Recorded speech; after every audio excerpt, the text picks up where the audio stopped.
அவர் கடைசியா சாக போற பொழப்புல கிடக்குறாரு. அப்போ சிஷ்ய பிள்ளைலாம் பக்கத்துல வந்துட்டு அழுகுறாங்க. ஐயா சாக போறீங்க நாங்க என்ன பண்ணுவோம்ன்னும் போது, நான் ஒண்ணும் செய்ய மாட்டேன். நான் உனக்கு தத்துவம் சொல்லியிருக்கேன்ல, கொள்கை சொல்லியிருக்கேன்ல. அத வச்சு நீயே முன்னேற பாரு. அதனால உனக்கு யாரும் வழிகாட்டல. நீ தான் வழிகாட்டி. அவர் சொன்ன டயலாக் கடைசியா புத்தன் பேசினது தான், உனக்கு நீயே ஒளியாக இருன்னாரு. சரி இவங்களெல்லாம் விடுங்க. நம்ம வள்ளலாரு அவர் என்ன சொன்னாரு? அருட்பெருஞ்சோதி, அருட்பெருஞ்சோதி, தனிப்பெரும் கருணைன்னாரு. ஆமா. அப்ப இறைவன் என்பது ஒரு ஜோதியின் வடிவம் தான். நம்ம முருகனை எப்படி கும்பிடுறோம்? கார்த்திகை தீபம்னு வச்சு கும்பிடுறோம். கார்த்திகனே முருகன் தான் அப்படின்னு. அதனால எங்களுக்கு எந்த பாகுபாடும் இல்ல. இறைவன் பேர்ல. எல்லா இறைவனும் ஒண்ணு அப்படின்றதே தமிழருடைய கலாச்சாரம். தமிழர்களே ஆசிவகம்னு முன்னாடி இருந்தது. ம், ம். பௌத்தத்துக்கு, சமணத்துக்குலாம் முன்ன ஆசிவகம் என்ன சொல்லுதுன்னா, இறைவன் ஒளியின் வடிவமானவர். இப்ப நீங்களே யோசிச்சு பாருங்க.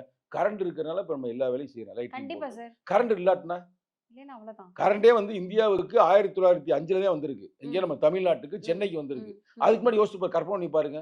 நீங்களே உங்க வாழ்க்கையில வந்து நீங்க பிறந்ததிலிருந்து கரண்ட்ட பார்த்திருப்பீங்க. ஆமா. நான்லாம் வந்து படிக்கிறப்ப கரண்ட் இல்ல, எங்க வீட்ல. ஆமா. அப்புறம் தான் கரண்ட் வந்துச்சு. அப்ப முதல் நாள் வெளிச்சத்த பார்க்கும்போது எனக்கு அவ்வளவு மகிழ்ச்சி. நீங்க பறவைகள பாருங்களேன் ஈவினிங். அப்படியே வெளிச்சம் குறைய குறைய அது அமைதியாயிரும். அமைதியாயிரும். அதே சாந்தமாயிரும். காலையில பாருங்க எவ்வளவு மகிழ்ச்சியா இருக்கும் பார்த்தீங்களா? கண்டிப்பா சார். அப்ப அந்த கண்டிப்பா. வெளிச்சத்துக்கு இயற்கையாகவே ஒரு சக்தி இருக்குது. அப்ப அப்படிப்பட்ட சக்தி தான் இறைவன்னு நம்ம நினைக்கிறோம். அதுக்கு தான் கண்டிப்பா. நம்ம வந்து இதுல வந்து அது ஏன்னா ஒரு இதுல நெருப்பின் உருவமாக இருக்கிற அண்ணாமலையார்ல ஆமா. மேல நெருப்ப வச்சு நேத்து கும்பிட்டாங்க. இது பண்ணான். ஆமா. அவ்வளவு பெரிய அடியில 3000 அடிக்கு மேல எரிஞ்சு நம்ம பார்க்கிறோம். இவ்வளவுக்கு தமிழர்கள் ஒரு வரலாற்று பூர்வமா இருக்கும் பொழுது, அது தமிழர்களிடம் சிக்கலை உருவாக்குவதைப் போல சங்கி பயலுக வந்து பிரச்சனை பண்றாய்ங்க.